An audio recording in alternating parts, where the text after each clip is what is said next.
This is the Lone Creator YouTube. We hope this video helps. You begin by opening Canva and creating a new design for your sticker. Pick an exact size in pixels or millimeters. Make sure resolution is 300 dpi for print. Use RGB for digital stickers. Add a transparent background and turn on grid and snap to align elements. Once done, import any logo or image files. You can drag them into Canva or use uploads. This gets you into the active design space quickly, so you can focus on composition instead of setup. Now you build the artwork. Combine shapes, icons, and the pen tool to craft unique forms, and group related layers to keep things organized. Apply a limited color palette for clarity, and make sure to leave a 1/8 inch safety margin for die-cut edges. Once done, stylize text with outlines or shadows to improve legibility.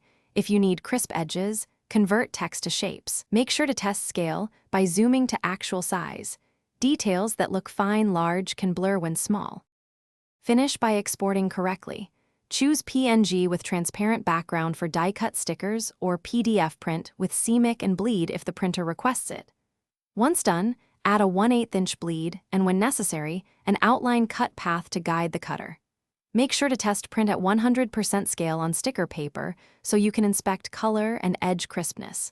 If colors shift or edges look soft, recalibrate export settings and ask the printer for their preferred file specs. This resolves most issues quickly.